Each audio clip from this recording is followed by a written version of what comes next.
स्वागत है आपका शीतल जी नई परख के मंच पर। बाहर नमस्कार। बहुत भीषण गर्मी है जब ये हम लोग प्रोग्राम रिकॉर्ड कर रहे हैं, और मुझे लगता है कि प्रधानमंत्री नरेंद्र मोदी को और उनकी टीम को, जो कि नॉर्डिक कंट्रीज की, जो कॉन्टिनेंटल यूरोप है, उसका दौरा करने के लिए गए हुए हैं। वहाँ भी हालांकि वो इलाके ठंडे हैं और बहुत खुशनुमा इलाके हैं इस मौसम में। ये एक तरह से हम लोग यूरोपियन समर की शुरुआत है वहाँ पर, हैं। लेकिन उनको मुझे लगता है इससे भी ज़्यादा भीषण गर्मी का वहाँ सामना करना पड़ रहा है, और वो गर्मी उन्हें वहाँ के पत्रकारों ने उनके लिए जनरेट की है। वहाँ के पत्रकारों ने वो माहौल इतना गर्म कर दिया है कि उन लोगों के लिए बहुत मुश्किल हो रहा है। जी भारत में इतने प्रधानमंत्री हुए, तरह तरह के प्रधानमंत्री हुए, तरह तरह की विचारधाराओं के प्रधानमंत्री हुए, जी लेकिन किसी प्रधानमंत्री को इस तरह की परिस्थिति का सामना नहीं करना पड़ा, और किसी प्रधानमंत्री के कारण भारत का इतना अपमान भी कभी नहीं हुआ। जी और न केवल भारत का अपमान, बल्कि भारत का जो पत्रकार जगत है, भारत का जो मीडिया जगत है, उसका जी भी अपमान हुआ। उसको भी जब जब अब नॉर्वे की एक पत्रकार खड़े होकर कहती है कि नॉर्वे में प्रेस स्वतंत्रता दुनिया में नंबर 1 पर, नॉर्वे प्रेस स्वतंत्रता के मामले में दुनिया में नंबर 1 पर है, तो उसमें एक अनकहा ये भी है कि भारत में प्रेस स्वतंत्रता या तो बिल्कुल नहीं है, या जो है वो भी संदिग्ध है। जी।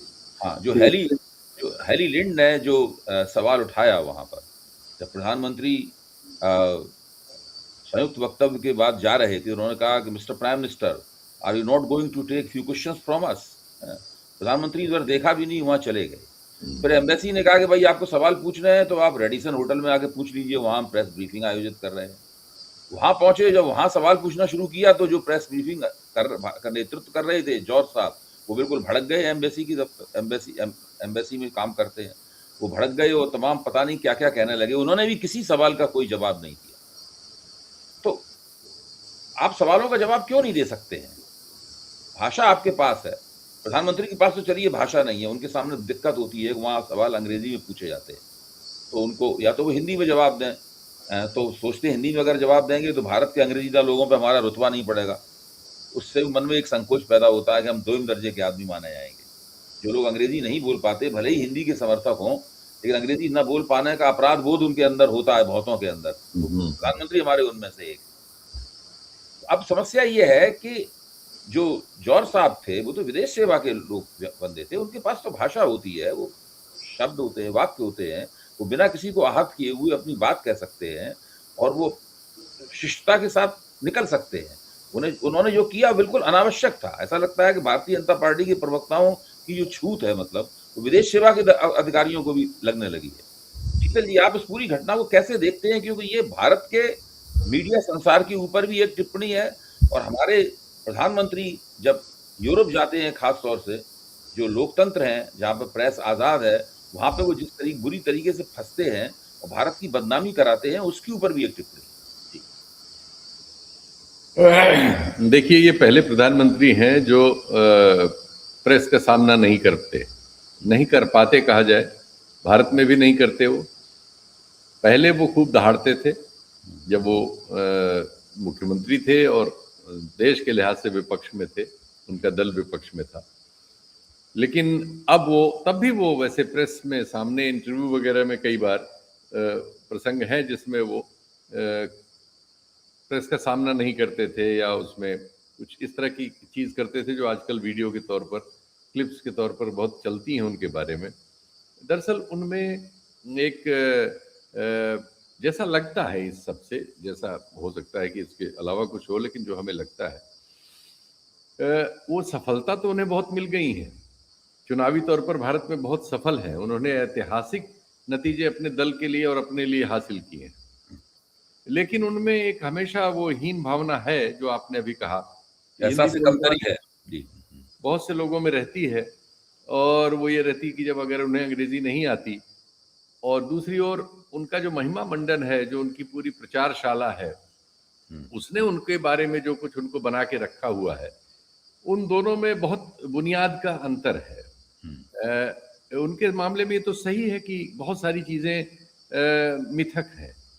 अब उसमें कितना सच है कितना नहीं है, या एकदम एक गल्प है या टोटल झूठ है, जैसे बचपन में वो मगरमच्छ पकड़ने की उनकी एक कथा पुस्तकों तक में प्रकाशित करा दी गई है और कभी न उसका खंडन आया, न मंडन आया, न सफाई हुई, वो चल रही है।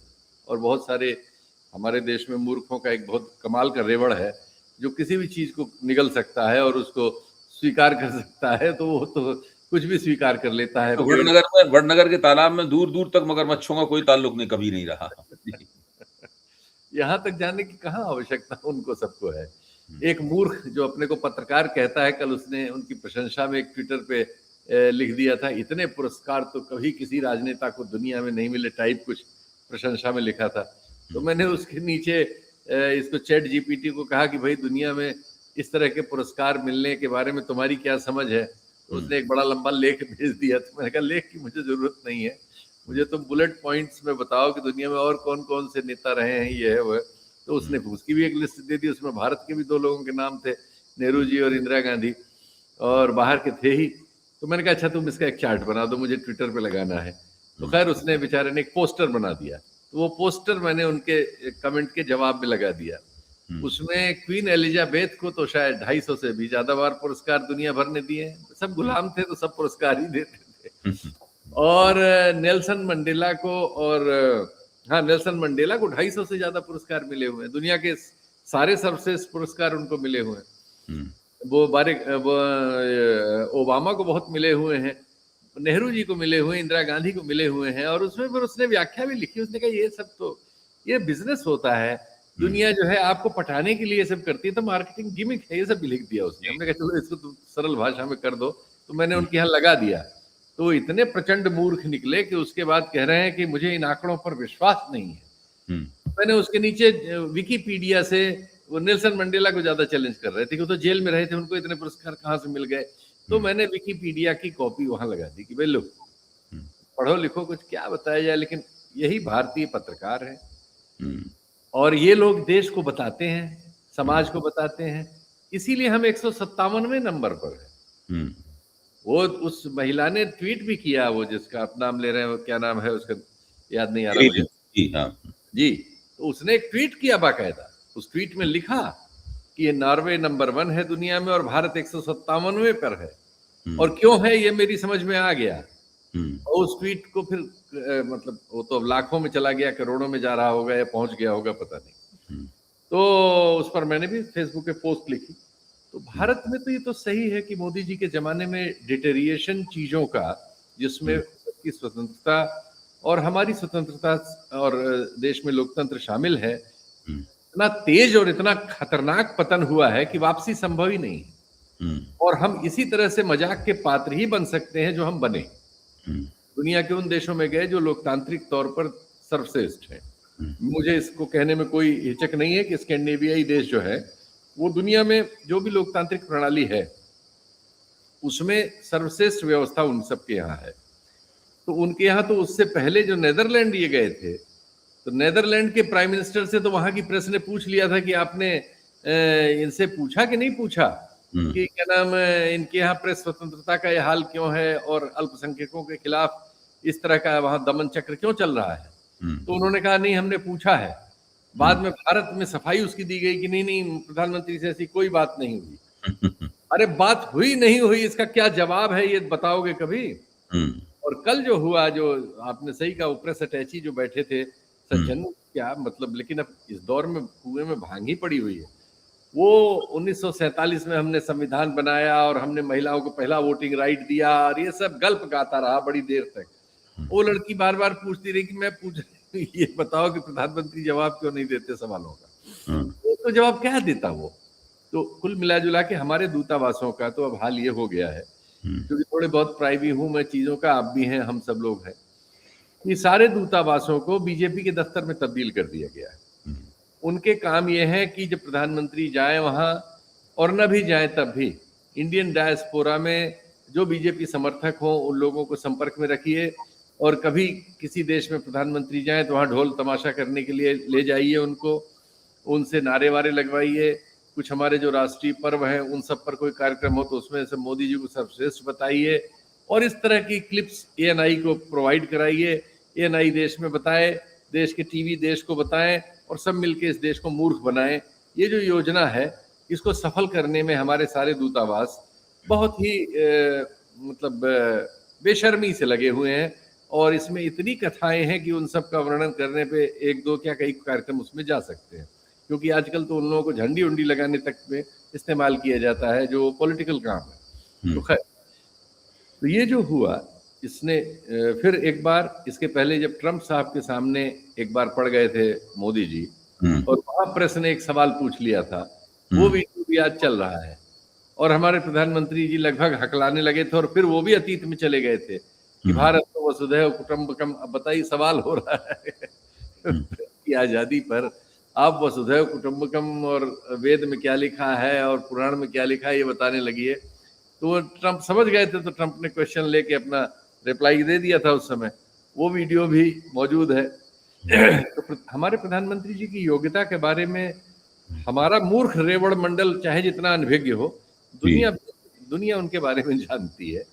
और दुनिया को आजकल किसी के बारे में जानने में आजकल तो बड़ा सरल है, सब कुछ उपलब्ध है, सब कुछ पता किया जा सकता है, सब कुछ। हम भी ट्रंप के बारे में बहुत कुछ जानते हैं, और वहाँ के पश्चिम के किसी भी राजनेता के बारे में जानना चाहे तो जान सकते हैं। तो हमारे नेता के बारे में चीज छुपी रहेंगी, ऐसी गलतफहमी उन्हीं को हो सकती है जो भाई भक्त मंडल के सदस्य हों। सामान्यतया हम हंसी के पात्र हैं, और उसके हमारे आंकड़े मौजूद हैं। इस समय हमारा अब जो नए कार्यक्रम, हमारे आर्थिक कार्यक्रम हमारे देश में भी हो रहे हैं, लेकिन दुर्भाग्यपूर्ण है कि अंग्रेजी चैनलों पर ही ज्यादा हो रहे हैं, या अंग्रेजी माध्यम में ही हो रहा है। वो ये बता रहे हैं कि अब तो हम 2-3 महीनों से माइनस में शुरू हुए हैं। अब जितना डॉलर हमारे यहाँ से निकल रहा है उतना हम अर्जित नहीं कर पा रहे हैं, और ये परिस्थिति अगर 6-8 महीने रही तो हमारी हालत क्या होगी, हम उसका अभी बहुत तखमीना भी लगाने की स्थिति में नहीं।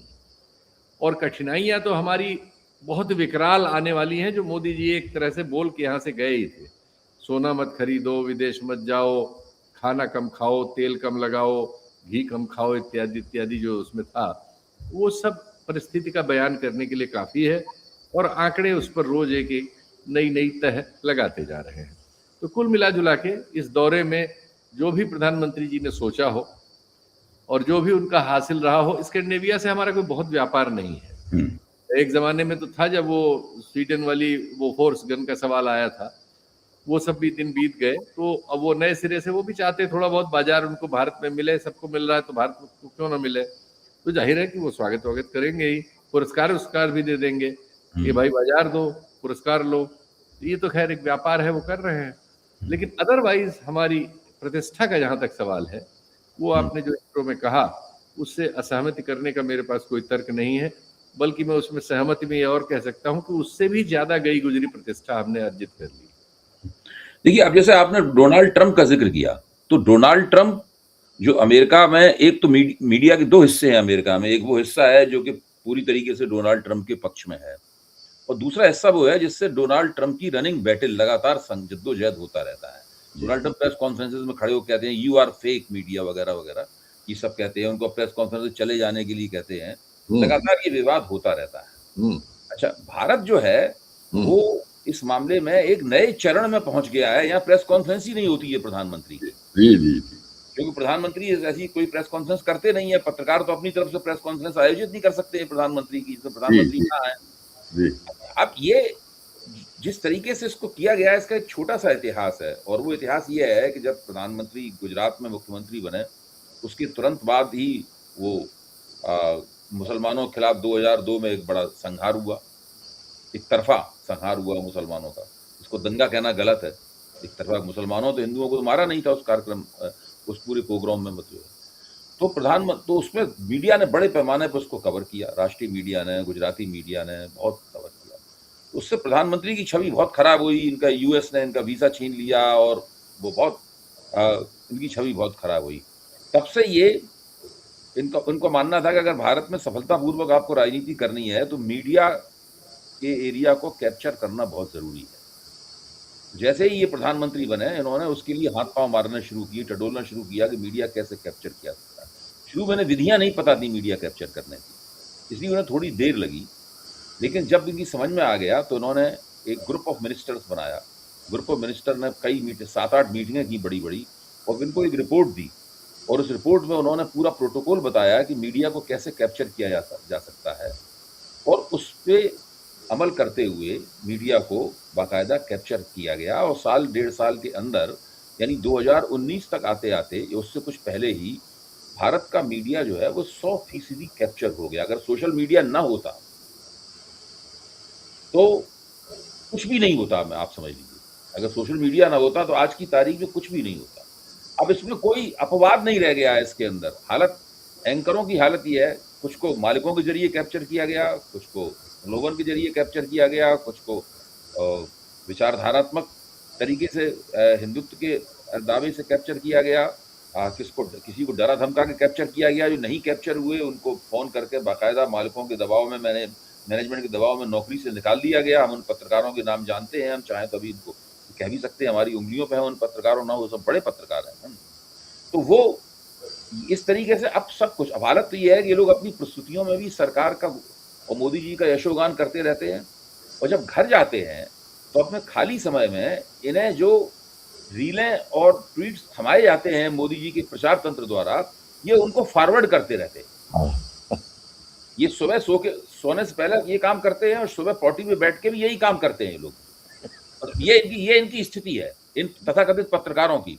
अब हालत ये है कि धीरे-धीरे ये पत्रकार कहे जाने के अधिकार से भी वंचित हो गए, वंचित हो गए हैं। ये वो अधिकार भी इनको नहीं दिया चाहिए।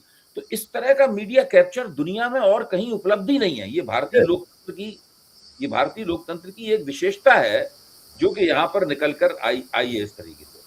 और मैं ये मानता हूँ शीतल जी, आप इस पे ज़रूर अपनी बात कहिए, इसीलिए मैंने भूमिका बनाई कि इससे मोदी जी को एक ऐसा लाभ है जिसका अभी तक हम लोगों ने आकलन नहीं किया है।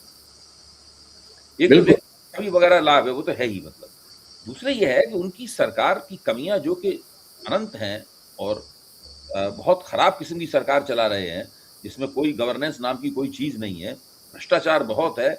इन सब बातों की तरफ जो है कोई इनसे जवाब तलब नहीं होता है कहीं भी, और उसकी वजह से ही अपनी सरकार के खिलाफ मध्य वर्ग में, पढ़ा लिखा मध्य वर्ग जो मीडिया का उपभोग करता है, मीडिया को कंज्यूम करता है, उसके अंदर जो नाराजगी, उनके दिमाग में नाराजगी पैदा हो सकती है, उससे ये लगातार बचते रहते हैं। सीधा जी, बहुत आपने ठीक कहा। मैं सिर्फ इसमें थोड़ा सा जोड़ूंगा। जरूर। ये जो आपने बताया ऐसे हुआ, इससे कुछ चीजें पहले से हैं।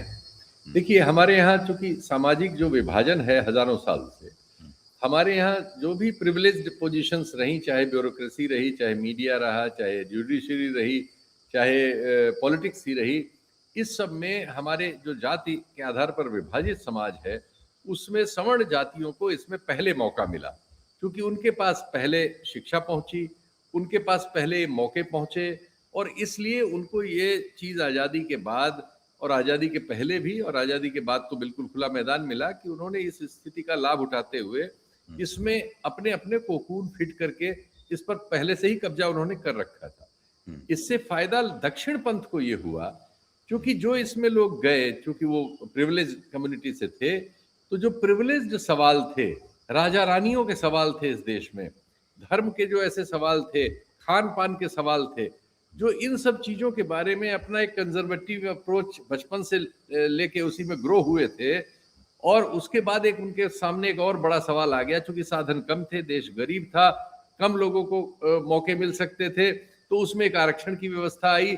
उस व्यवस्था से उनको उन लोगों के साथ उठना बैठना, खाना पीना, बोलचाल, नौकरी करने की एक परिस्थिति आई, जिसको न करने की का अभ्यास उनको हजारों साल से घुट्टी में मिला हुआ था।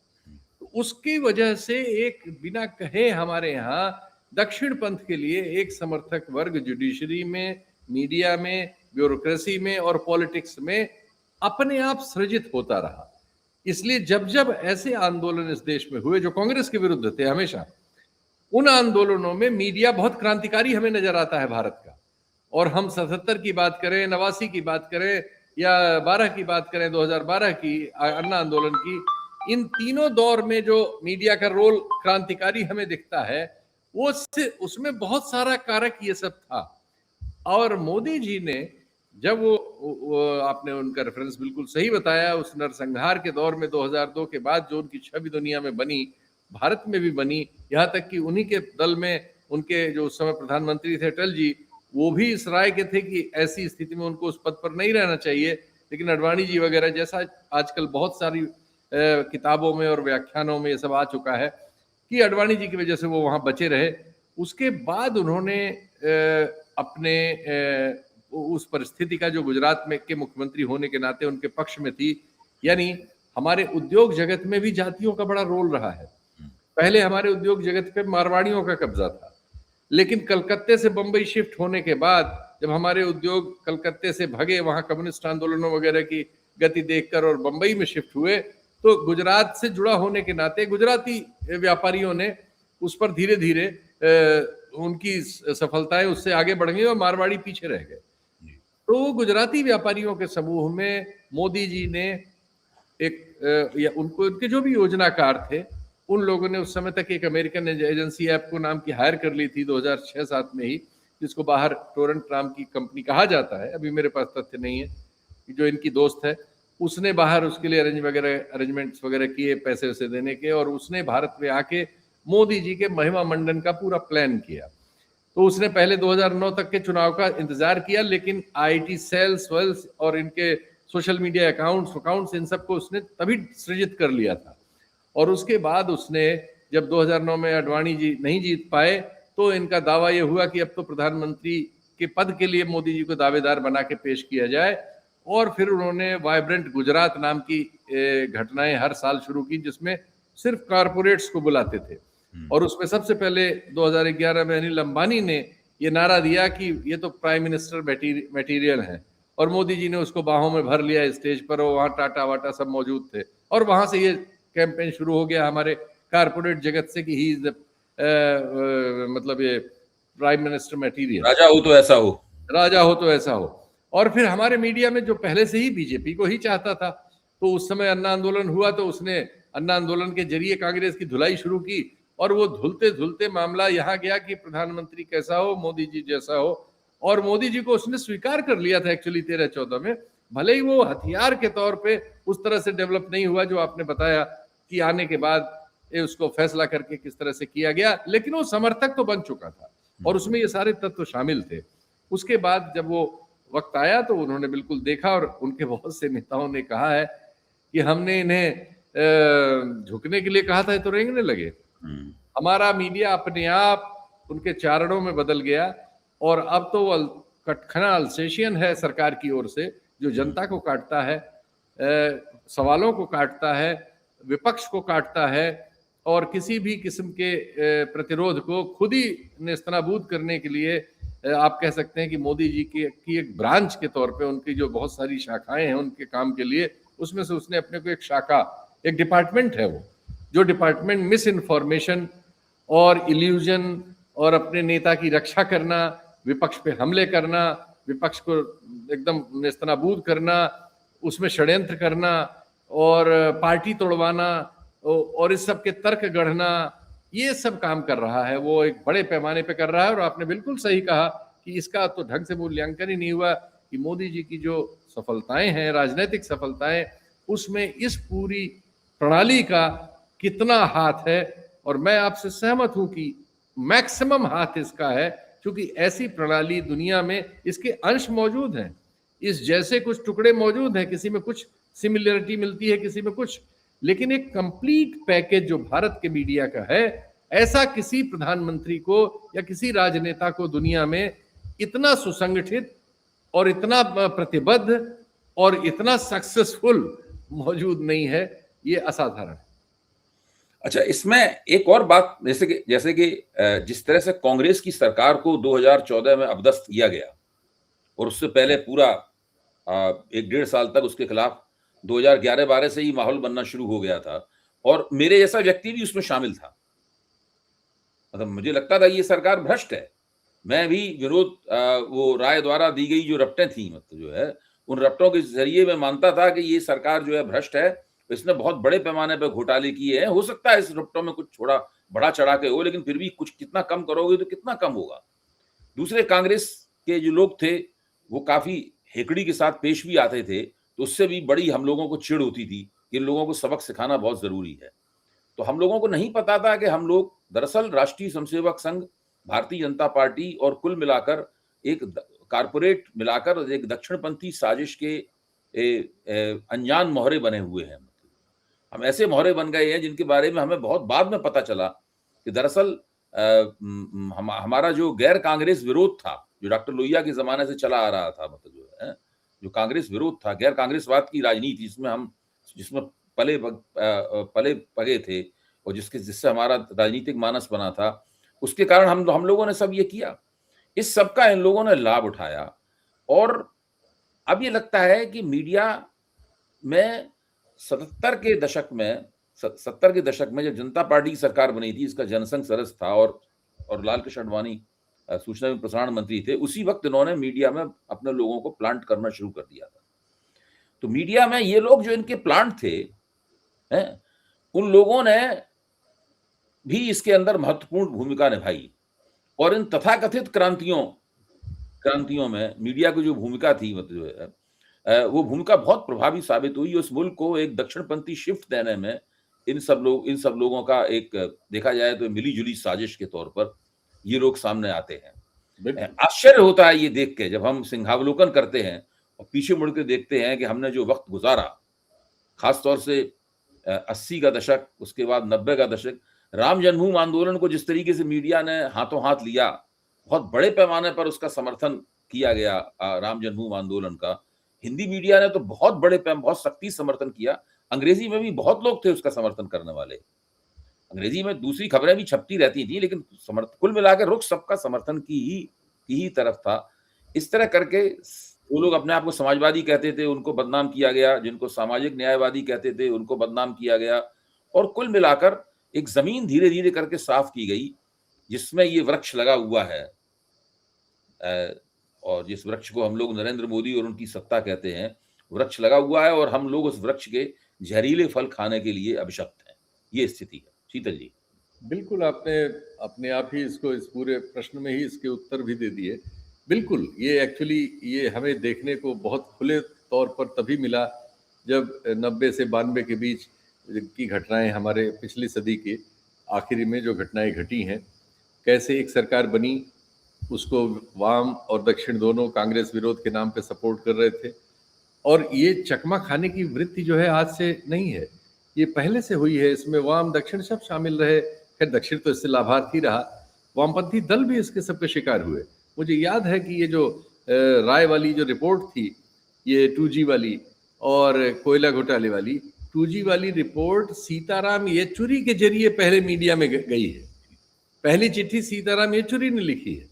तो उन्होंने पहले क्या किया कि वो जानते थे, बड़े चालाकी से उन्होंने उसको लीक किया ट्रेड यूनियंस में। राय की रिपोर्ट को लीक किया गया ट्रेड यूनियंस में, जो लेफ्ट से जुड़ी हुई ट्रेड यूनियंस थी, C2, एटैक, ये सब, इनमें सब में उनके नेता उसको लेके सीताराम येचुरी के पास गए कि साहब ये बड़ा घोटाला आ रहा है, ये आ रहा है। तो चूंकि उनकी ट्रेड यूनियन लेके आई थी, फैक्ट्स थे, ढंग से लिखा, ड्राफ्ट बहुत होशियारी से किया गया था, तथ्य थे, और उन तथ्यों के आधार पर सीताराम येचुरी ने भी उसमें पहल की, पहली चिट्ठी लिखी। तो लेजिटिमेसी लेफ्ट से ले ली उन्होंने और यूज किया फिर राइट ने। जी। मीडिया उनके पास था, कारपोरेट उनके पास था, साधन उनके पास थे, आदमी वो भाड़े पे ला सकते थे, आंदोलन हो तो खाना खिलाने के लिए पंडाल वो लगा सकते थे, बसों से भीड़ वो ला सकते थे, पोस्टर वो लगवा सकते थे। तो ये सब जो चीजें हैं, ये सब मिलजुल के इन्होंने हमारे आप कह सकते हैं हमारा मस्तिष्क हरण किया, हमारे समाज का भी किया। और सच्चाई यही है कि वो चाहे 90 से 92 का सवाल हो या 12 से 14 का सवाल हो, वो लड़ाइयां गुमफित हैं। एक लड़ाई आरक्षण से साथ साथ लगातार चल रही है, जिसमें हम किसी उस हिस्से के आदमी को अपने साथ, अपने प्लेटफॉर्म्स में बराबरी से नहीं देखना चाहते। हमें अभी हमारे यहाँ छुआछूत फील है, हमारे यहाँ पूरा फील है समाज में। अभी एक बहुत बड़े सेक्शन को हम छुआछूत में, हमने दलित कहाँ छू सकता है, गाँव में तो असंभव है, मैं गाँव में रहता हूँ। सब चीजें स्थिर हैं हमारे यहाँ बहुत, इन सब के परिवर्तन में पता नहीं कितना वक्त लगेगा। अभी हम रोज ये खबरें पढ़ते हैं कि घोड़ी से उतार लिया, कहीं पुलिस लगानी पड़ी, कहीं पीट दिया, कहीं नाक काट ली, कहीं पेशाब पिलाया गया। अभी वीडियो रोज दूसरे तीसरे आते रहते हैं और ये इस मामले में दलित सीधे सीधे शिकार होते हैं। तो हम छुआछूत के पूरे आचरण में हैं। हमारे खान-पान को लेके हमने बहुत सारे इश्यूज अपने थोप रखे हैं समाज पे। थोड़ा सा हिस्सा वेजिटेरियन है, लेकिन वो बहुमत नॉन वेजिटेरियन को अपराधी बनाए हुए है इस देश में। बिल्कुल। और वो अजीब तरह के तर्क देता है और उसको बाकी सारे लोग मान लेते हैं। हुँ। ये सब चीजें मिलजुल के हमारे समाज में दक्षिण पंथ को एक जमीन देती हैं, जिसको मीडिया और बौद्धिक वर्ग जो है हुँ। स्थापित करता है, और लोग मूर्ख बने रहते हैं। बिल्कुल जी, ठीक कहा आपने। शीतल जी बहुत-बहुत धन्यवाद। जी, ये एक अलग तरह की चर्चा थी, लेकिन चर्चा करनी बहुत ज़रूरी थी कि हमारी आँखों के सामने जी, विदेशों में, पश्चिमी यूरोप में, कॉन्टिनेंटल यूरोप में मोदी जी द्वारा भारत का अपमान किया गया, भारत के पूरे मीडिया जगत का अपमान किया गया और हमारे मीडिया जगत की शानदार उपलब्धियाँ भी हैं, जिनसे वो अच्छी तरह वाकिफ़ हैं। वो सारी उपलब्धियाँ आज अ, शर्मसार होकर देख रही हैं कि उनके साथ क्या सलूक किया जा रहा है। हम जी। लोग जल्दी ही ऐसे ही किसी गहन, गंभीर और आवश्यक विषय पे फिर चर्चा के लिए मिलेंगे। जी, नमस्कार। नमस्कार।